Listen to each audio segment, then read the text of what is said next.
Welcome, COVID Response, How Hotels Have Been Repurposed During the Pandemic, recorded April 20th, year 2020. My name is Kyle Camp. I'm the Vice President of Business Development here with BuildCentral, where we report and track on all the commercial construction properties in planning and development across the United States. Specifically, we'll be talking about our database HotelMarketData.com, and we're excited to share this information through our partners at Hotel Interactive as we start a series of data and information for the hotel marketplace. At BuildCentral, we research the commercial construction industry using electronic and a full research team based in the Chicago office. We cover all commercial construction projects. That leads us to cover all hotels in the U.S. that are currently under development or planning. These projects include new and addition renovations to the facilities as they continue to expand in the U.S. We also track operating hotel profiles, reporting on the property, the parking structures, the brand, the franchise, including the owner and management teams. This leads us to be able to identify milestones in the properties along flag changes or renovations, even the contract changes in the management teams. This interaction on a daily basis in the market gave us and positioned us to be able to quickly report on how the C response was impacting the hotel market.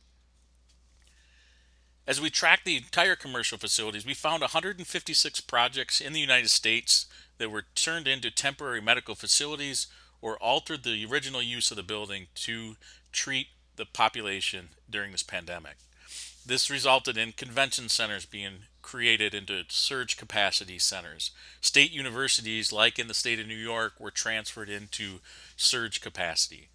There were identified reasons in situations in the medical buildings themselves where renovations were expedited, or renovations to floors that were originally going to be medical office buildings or office space being turned quickly into treatment centers and treatment square footage.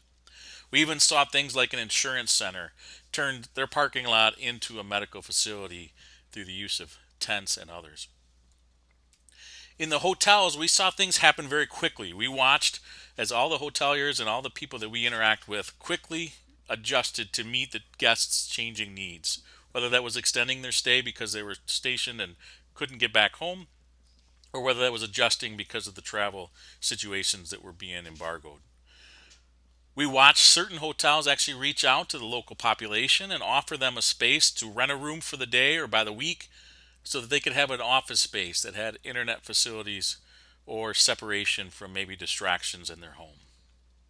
We're seeing hotels now provide information and details and rooms to first responders, giving them a place to have sanctuary if they transition away from their home to provide care to the population, or if they're looking for a place just to stay separate so they don't bring any contamination into their homes and to those that they care for.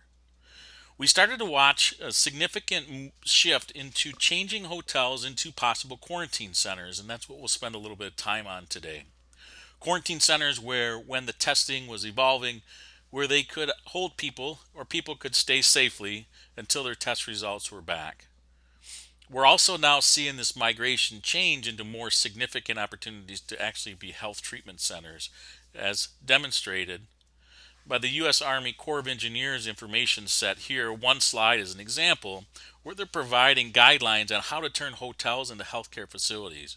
Everything down from removing the carpet, installing vinyl flooring, in ways to adjust the air movement centers to create healthcare centered rooms as opposed to hotel rooms. If this could be of assistance, anyone need the website for this guideline is presented at the bottom of the screen here. They presented this slide on the 22nd of March in 2020.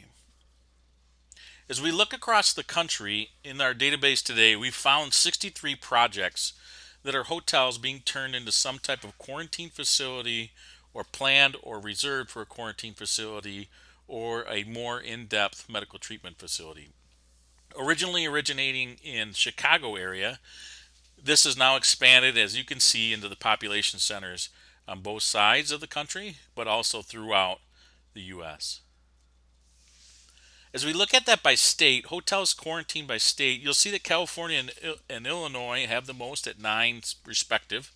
And then it continues across a larger diversity of these states, including New York, Massachusetts, Florida, Texas, and Washington, having 3 or more facilities, Indiana, Missouri, North Carolina, Vermont having more than one, and others, including Georgia, Michigan, New Hampshire, New Jersey, Ohio, having more than one hotel facility.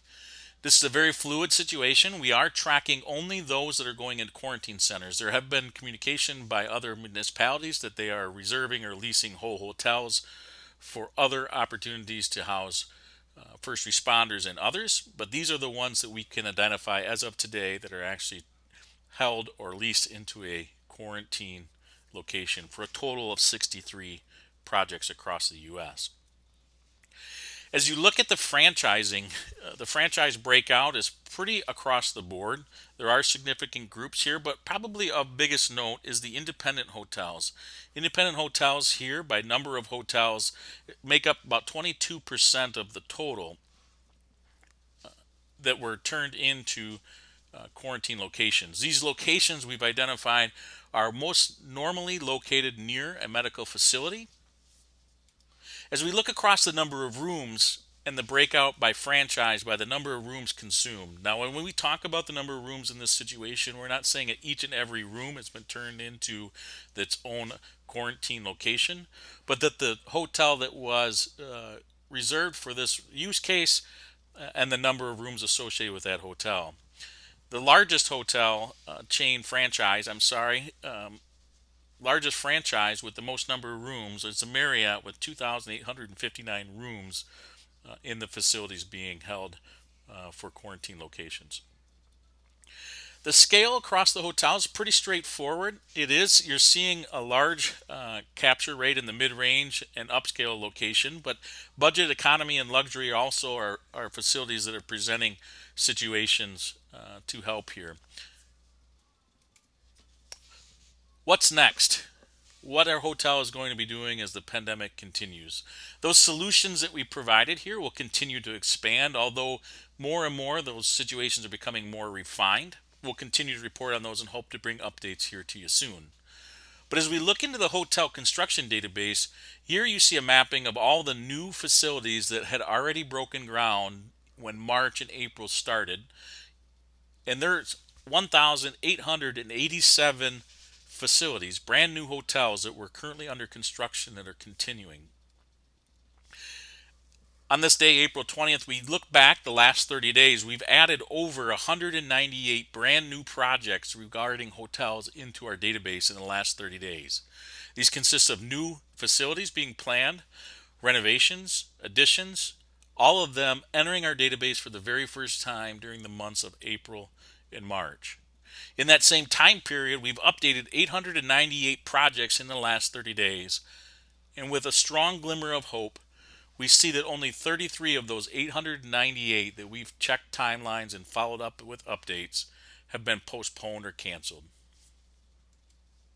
I thank you for this short time to give you this information set on the COVID response categories, and grateful to have presented this to you here today.